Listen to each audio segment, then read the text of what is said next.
Returning to a childhood home can trigger a sudden unspooling of memories. Psychologists have long noted how physical environments act as catalysts, pulling at the threads of experiences the mind has worked hard to bury. Emma pulled up to her family home for the first time in 22 years. She was there for a single purpose: to settle her late mother's estate and sell the property.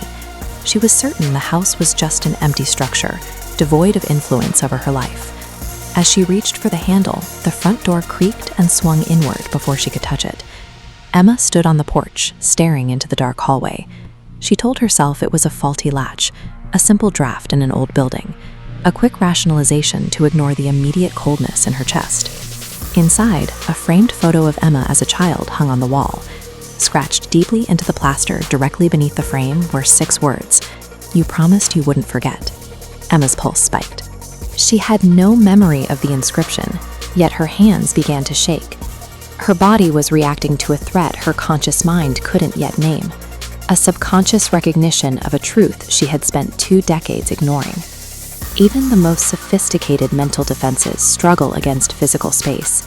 When you stand in the exact spot where a trauma occurred, the mind is forced into an involuntary confrontation with the things it tried to erase.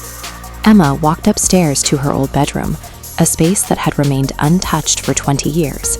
It functioned as a psychological time capsule, filled with the toys and drawings her brain had spent decades walled off from. Without being touched, the music box on the dresser began to play.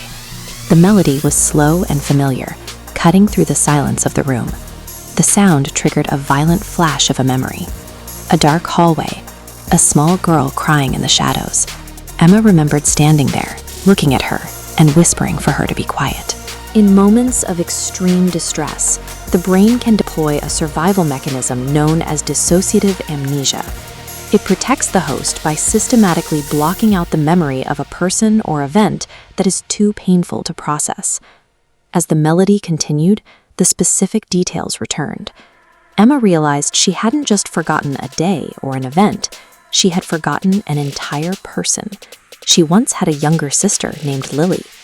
Horror lies in the realization that your own brain lied to you about your own life just to keep you functioning. Slow, rhythmic footsteps sounded from downstairs. Emma followed the noise with a flashlight, tracing the sound to a small, locked door built into the space beneath the staircase. She found a key in her mother's desk that fit the lock. She turned it, opening the door and exposing the small room she had managed to hide from herself for 22 years. The tiny room was covered in crayon drawings. Every single one depicted 2 sisters standing by the house, one with a wide smile and the other with tears streaming down her face. Looking at the drawings, the memory finally surfaced. A game of hide and seek. Emma locked Lily in the room as a joke. Then a storm hit, the power died, and in the confusion of the blackout, Lily was never found. "You said you'd come back." The voice came from the end of the hallway.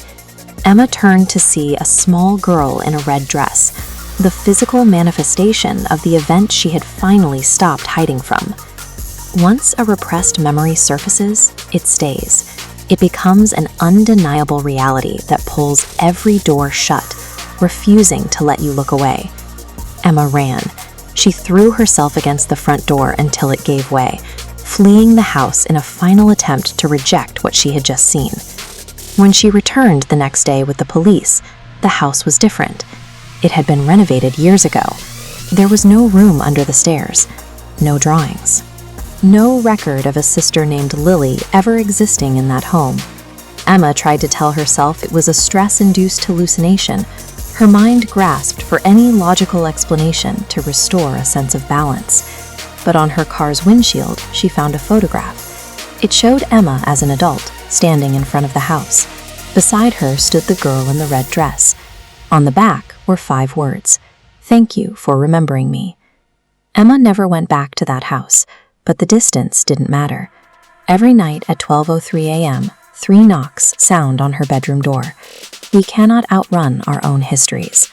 Once the mind remembers what it broke itself to forget, the past follows us home, creating a cycle from which there is no escape.